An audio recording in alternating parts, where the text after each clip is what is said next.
विठ्ठल देवपूजा विठ्ठल तीर्थ विठ्ठल क्षेत्र विठ्ठल तीर्थ विठ्ठल तीर्थ विठ्ठल क्षेत्र विठ्ठल तीर्थ विठ्ठल तीर्थ विठ्ठल क्षेत्र विठ्ठल देव विठ्ठल देवपूजा विठ्ठल तीर्थ विठ्ठल क्षेत्र विठ्ठल तीर्थ विठ्ठल क्षेत्र विठ्ठल।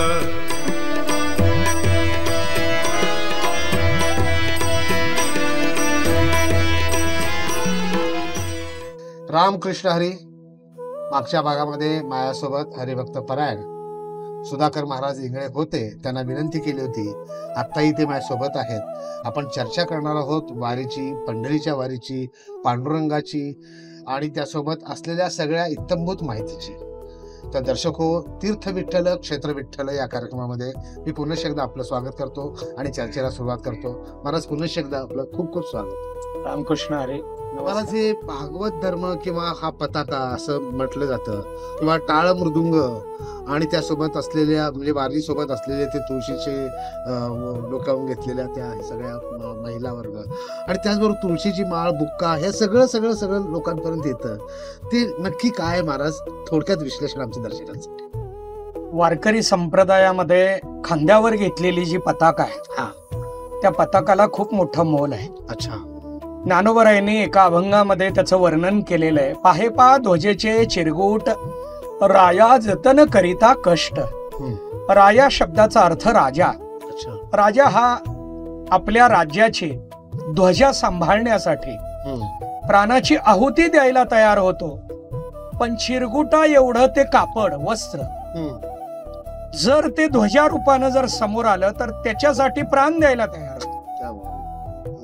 अशी ही राष्ट्रध्वजा त्याच्यापेक्षा सुद्धा कितीतरी पटीने पुढे जाऊन वारकरी पताका किंवा वारकरी ध्वजेला पाहिलं गेलंय। कारण आपल्याकडे इथं राजा कोणता आहे त्याच्यावर त्या ध्वजेचा विचार आहे। एखाद्या राजानं आक्रमण केलं ती ध्वजा बदलली जाते, परंतु भारतामध्ये, महाराष्ट्रामध्ये अनेक आक्रमणं झाली, वारकऱ्यांची पताका बदलली नाही, वारकऱ्यांची ध्वजा बदलली नाही। वारकऱ्यांची ध्वजा भगवी आहे आणि ती खांद्यावर घेऊन हे वारकरी पंढरपूरला निघतात।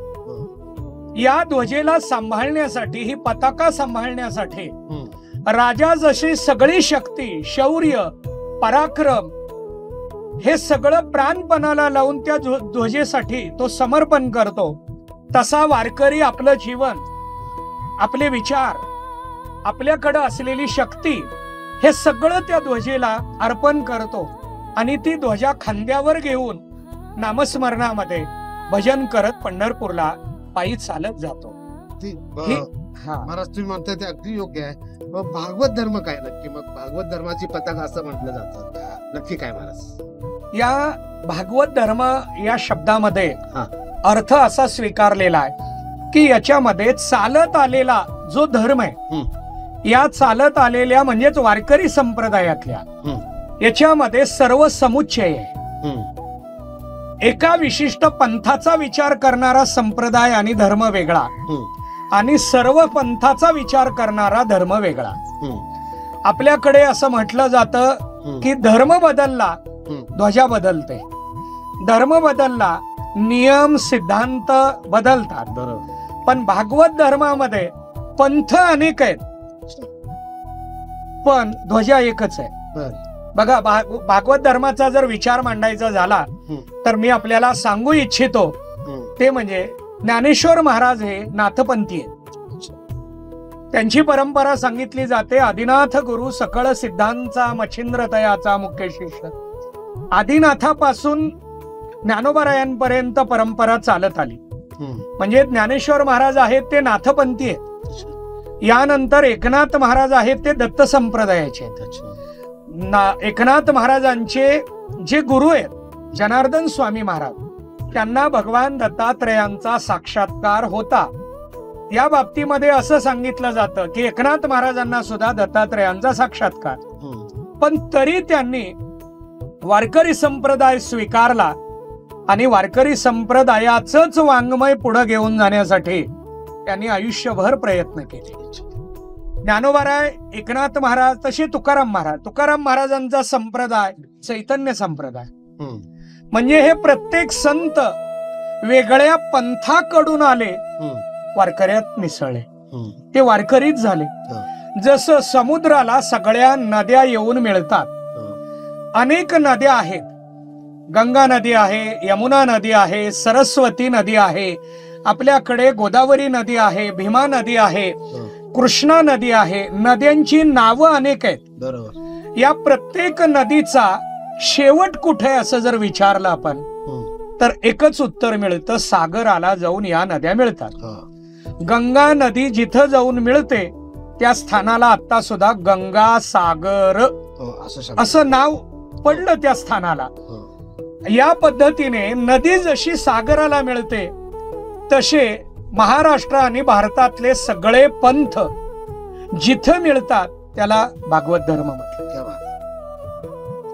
या भागवत धर्मातला जो विचार आहे, या विचारामध्ये जात पात, लिंगभेद, धर्मभेद, पंथभेद काहीही पाहिलं जात नाही. आणि म्हणून इथं कोणत्याही प्रकारच्या वर्णव्यवस्थेमध्ये हा संप्रदाय जखडला नाही. बाकी इतर परंपरा, इतर पूजा, इतर गोष्टी वर्णव्यवस्थेत गुंतल्या. वर्णव्यवस्थेचा विचार आणि त्याचा पगडा खूप मोठा आहे. मला आता त्या बाबीकडे जायचं नाही, कारण मी वारकरी शब्दाचं स्पष्टीकरण आणि भागवत धर्माचं स्पष्टीकरण देतोय.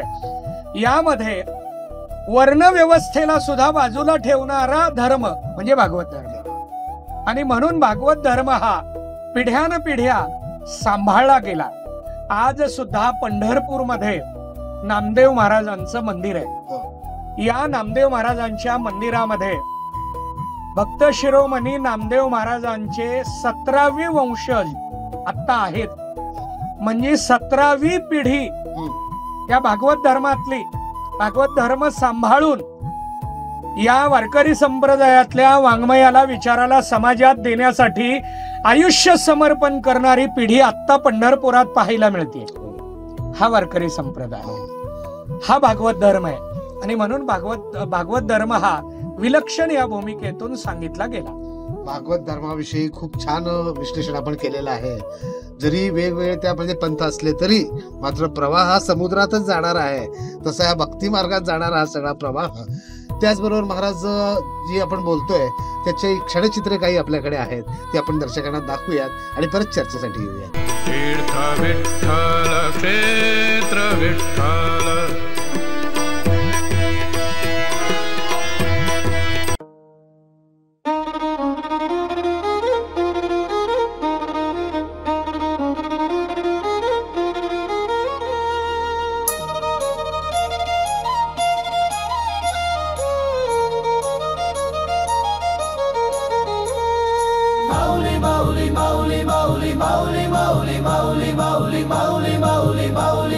Mauli,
ती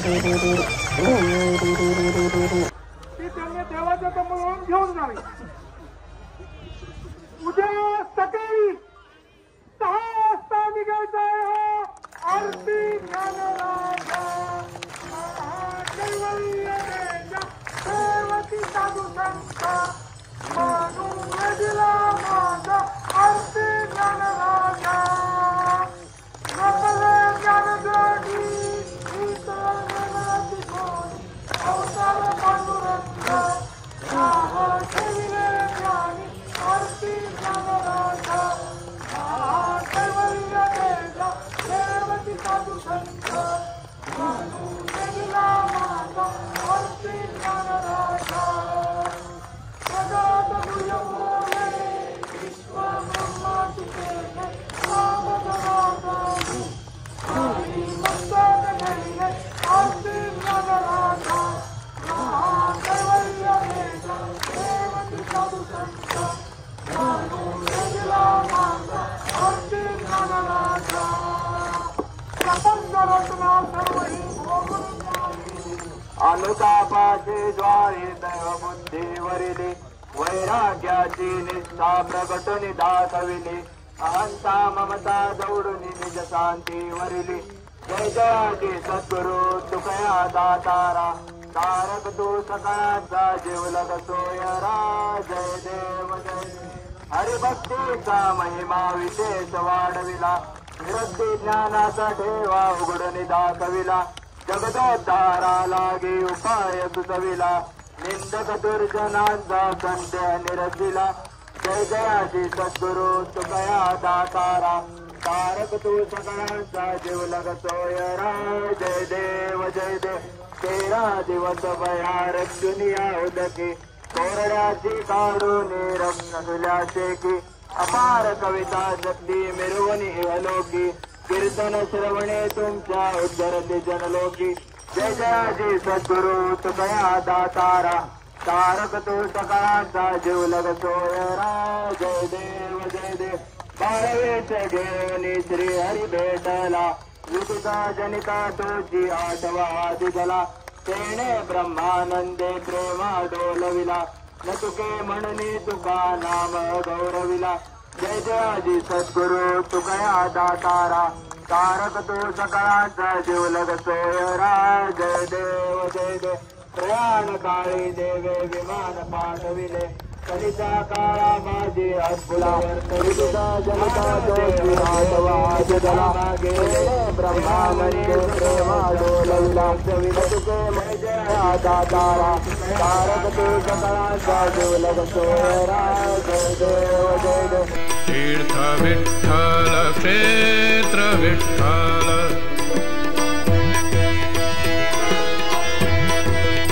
पुनश्च एकदा दर्शक हो, तीर्थ विठ्ठल क्षेत्र विठ्ठल या कार्यक्रमामध्ये आपलं स्वागत करतो. आपण आता पाहिलं की जे विश्लेषण महाराज करतायत त्यातला थोडा जरी भाग आपल्यापर्यंत पोहोचला तरी आम्ही धन्य आहे असं समजतो. त्याचबरोबर आता पुढचा प्रश्न महाराजांना विचारणार आहोत की हे सगळे वारकरी खरोखर तुम्ही म्हणल्याप्रमाणे काही जण 30-35 दिवस, काही जण 20 दिवस तिथून निघतात. मग त्यांची काय व्यवस्था होते नाही होते तरी देखील ते आनंदाने कधी एकदा माझ्या पांडुरंगाला भेटी लागी जीवा लागेलच असं अशा याच्याने ते पंढरीकडे वाटचाल करत असतात. आणि जेव्हा ते सोलापूर जिल्ह्यात म्हणजे साक्षात पंढरीच्या जिल्ह्यात जेव्हा येतात हर्षोल्लास त्यांचा काहीतरी वेगळा असतो. मला ते असं काय होतं काय म्हणजे पांडुरंगाची आस इतकी काय या सगळ्या वारकऱ्यांनी? वारकरी हा कायम पांडुरंगाच्या विठ्ठलाच्या भजनामध्ये असतो. ज्या वेळेला आपल्या प्रारब्धवशातलं प्रपंच कुटुंब पाहात की जेवढा वेळ मिळेल तेवढ्या वेळेमध्ये भजन करणं, हरिपाठ करणं, सेवा करणं याच्यामध्ये ते आपला काळ घालवतात. आणि तो काळ घालवत असताना वारी जवळ यायला लागली की त्यांची ती उत्कंठा वाढायला लागलेली असते. बरोबर. त्यामध्ये संपदा सोहळा नावडे मनाला. त्यांना सोहळा आवडत नाही, संपदा आवडत नाही, बाकी गोष्टी आवडत नाही. मी असे अनेक लोक पाहिलेत की ते वर्षभर रजा शिल्लक ठेवतात. आपल्या कामावर असताना रजा शिल्लक ठेवतात कारण मला वारीला रजा मिळावी.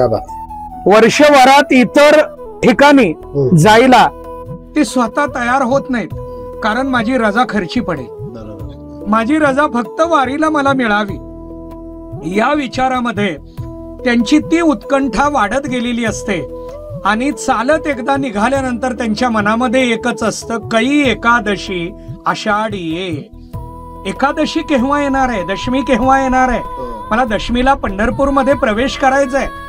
आणि या उत्कंठेमध्ये ज्ञानोबाराय तुकोबारायांच्या बरोबर चालणारा हा जो भाविक आहे, हा जो वारकरी आहे, त्यांच्या मनामध्ये एकच आहे की मी संतांबरोबर चालत आहे, पण मला भेटायचंय विठ्ठलाला. बरोबर. विठ्ठलाला भेटण्यासाठी महान अशा महात्म्याबरोबर मी चालतोय. पण जसजसं चालत असताना ज्या जिल्ह्यामध्ये पंढरपूर आहे, ज्या जिल्ह्यामध्ये पांडुरंगाचं स्थान आहे, त्या जिल्ह्यात जर प्रवेश व्हायला लागला तर त्यांना त्यांचं ध्येय समीप आल्यामुळे त्यांच्या अंतःकरणात भरती आहोटीप्रमाणे त्या भावाचा उत्कर्ष होतो आणि तो ओसंडून वाहतो. आता जर आपण या वारीमध्ये पाहिलं तर आता सोशल मीडियावरच्या काही रील्स आपण पाहतो. 80 वर्षाची आजी आहे, पायामध्ये चप्पल नाही. त्या आजीला जर विचारलं, आजीबाई आपण चप्पल का घातली नाही, मी पण केलाय बिगर चप्पलचं वारी करणार.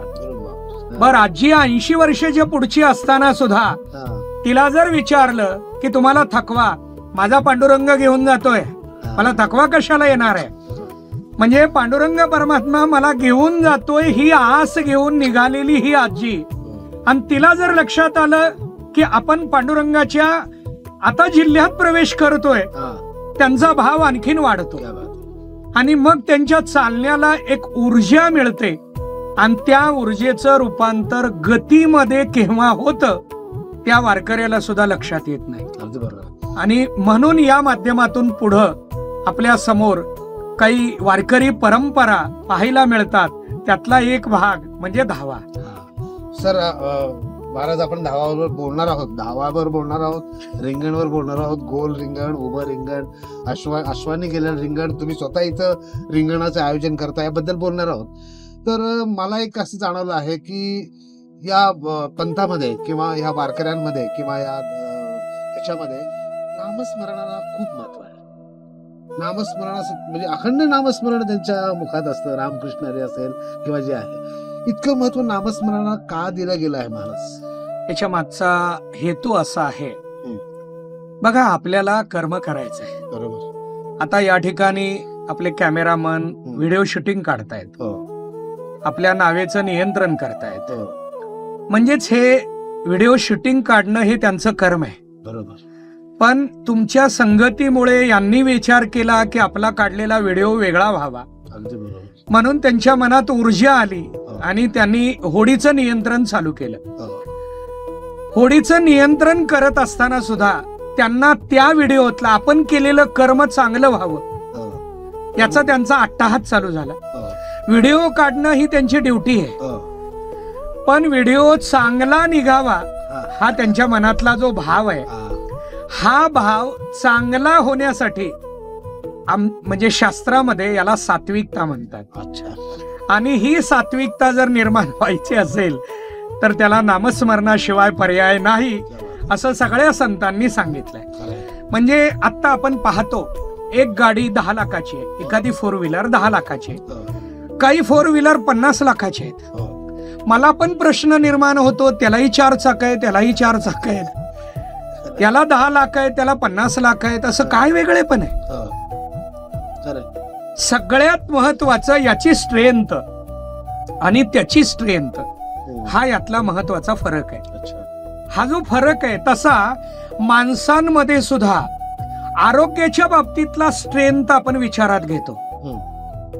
आरोग्य कसं असावं, चांगलं असावं. मग आपण म्हणतो कोणाचं चांगलं असतं, जे लोक व्यायाम करतात, जे लोक वॉकिंग करतात, जे लोक प्राणायाम योगा करतात, त्यांचं शरीर स्ट्रेंथ चांगली आहे.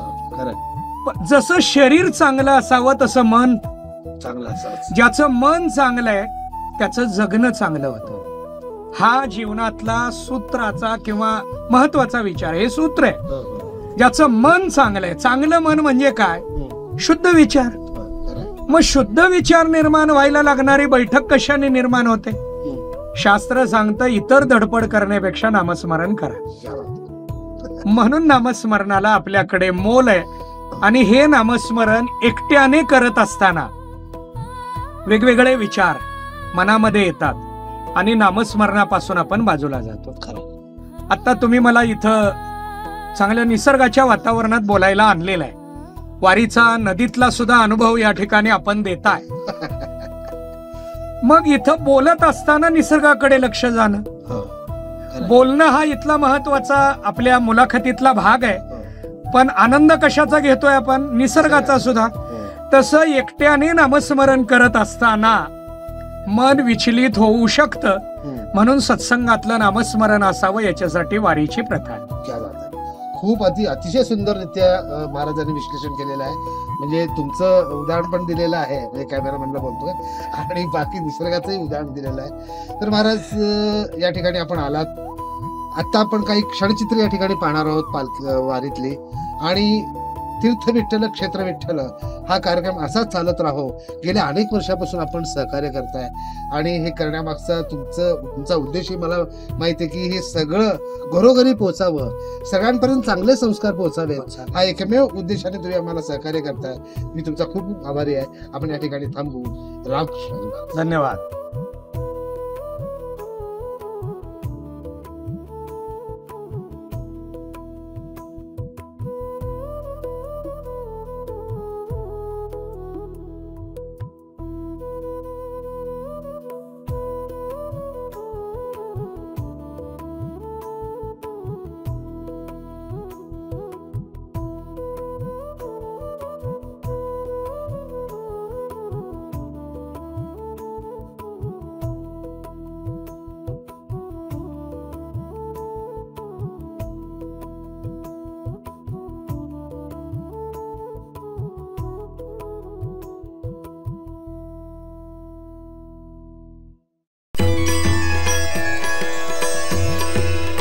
देव विठ्ठल देव पूजा विठ्ठल तीर्थ विठ्ठल क्षेत्र विठ्ठल तीर्थ विठ्ठल तीर्थ विठ्ठल क्षेत्र विठ्ठल तीर्थ विठ्ठल तीर्थ विठ्ठल क्षेत्र विठ्ठल देव विठ्ठल देव पूजा विठ्ठल तीर्थ विठ्ठल क्षेत्र विठ्ठल तीर्थ विठ्ठल क्षेत्र विठ्ठल